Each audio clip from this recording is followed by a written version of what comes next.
Assalamualaikum warahmatullahi wabarakatuh. Perkenalkan, nama saya Eti Kinasi, NPM 1951020316 dari Prodi Perbankan Syariah, kelas C semester 5. Di sini saya akan menjawab pertanyaan UTS mata kuliah Sistem Informasi Manajemen. Yang pertama yaitu pertanyaannya adalah sebutkan 3 bentuk perkembangan sistem informasi manajemen yang terjadi dalam masa pandemi saat ini dan jelaskan bentuk-bentuk perubahan tersebut. Nah, 3 bentuk perkembangan sistem informasi manajemen yang terjadi dalam masa pandemi saat ini dalam dunia pendidikan, yaitu ada dalam dunia bisnis dan dalam kegiatan seminar. Nah, karena dengan adanya pandemi COVID-19 yang sedang melanda Indonesia sekarang, yang mengharuskan seluruh kegiatan yang melibatkan banyak partisipan menggunakan teknologi, yaitu contohnya pada dunia pendidikan seperti saya dan anak-anak sekolah, siswa dan mahasiswa yang dahulunya melakukan kegiatan secara offline, sekarang diharuskan melakukan pembelajarannya secara online, yaitu di mana para siswa dan mahasiswa ini diperkenankan untuk mengakses pembelajarannya atau melakukan pembelajaran tatap mukanya, tetapi dilakukan lewat e-learning ataupun Zoom ataupun Google Meet untuk keberlangsungan kegiatan belajar mengajarnya dan untuk mencegah penambahan angka COVID.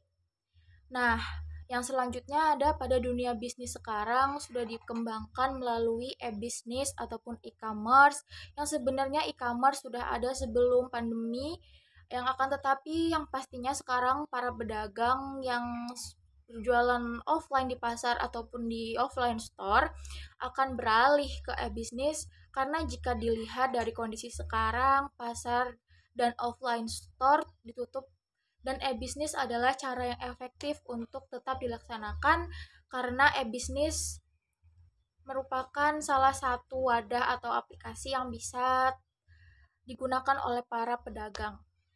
Nah, yang selanjutnya adalah kegiatan seminar yang dahulunya seminar ini dilakukan secara offline, sekarang berubah menjadi webinar. Namanya adalah webinar. Di mana kegiatan seminar ini bisa dilakukan lewat Zoom meeting ataupun aplikasi meeting lainnya. Yang di sana kita juga tetap mendapatkan ilmu dan kita juga bisa melihat siapa narasumber yang bisa memberikan wawasan serta ilmunya kepada kita walaupun terbatas pada tatap mukanya. Nah, dari sini dapat kita lihat betapa pentingnya sistem informasi manajemen di masa pandemi saat ini. Yang selanjutnya yang kedua adalah soalnya sebutkan 3 bentuk keamanan sistem informasi manajemen yang diterapkan dalam organisasi dan jelaskan sistem keamanan tersebut. 3 bentuk keamanannya yaitu adalah yang pertama kerahasiaan. Nah, hal ini menjamin semua data atau informasi hanya bisa diakses oleh orang-orang yang bersangkutan. Seperti saya memiliki akun dan hanya saya yang boleh membuka akun tersebut. Yang kedua adalah integritas. Hal ini menjamin bahwa data atau informasi dikirim dengan akurat dan secara lengkap tanpa ada perubahan apapun di dalamnya. Yang ketiga adalah ketersediaan dan data. Nah, ketersediaan data ini pada saat dibutuhkan bukan hanya untuk hal yang menuju ke hal-hal negatif seperti hacker. Karena hacker adalah orang yang mengerti data namun dia menyalahgunakannya. Selanjutnya ada soal ketiga yaitu sebutkan 3 contoh organisasi dan sistem informasi manajemen yang digunakan dalam pengambilan keputusan.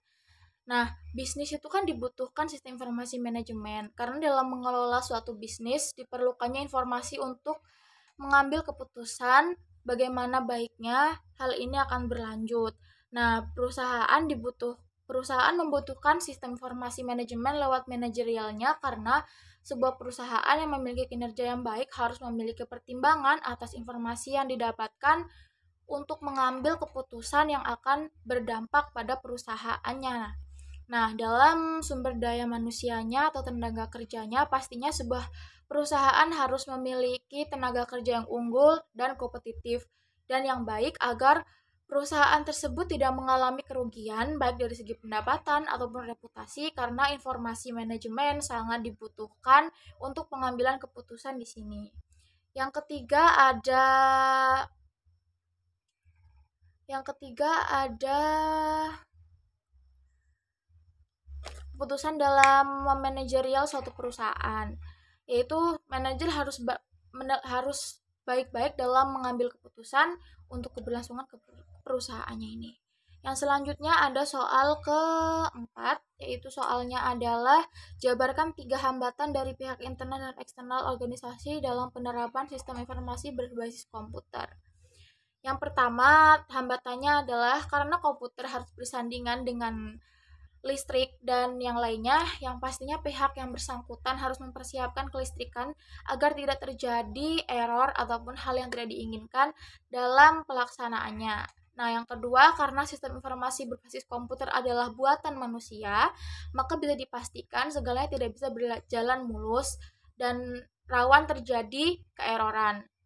Apalagi jika terjadi kendala, walaupun adanya komputer mempermudah segala sesuatu dan memberikan efisiensi waktu. Yang ketiga, masih banyak tenaga kerja yang gaptek atau kurang paham dalam menggunakan komputer. Yang pastinya hal ini akan berdampak pada perusahaan dan menjadi hambatan. Sekian jawaban dari saya. Terima kasih. Wassalamualaikum warahmatullahi wabarakatuh.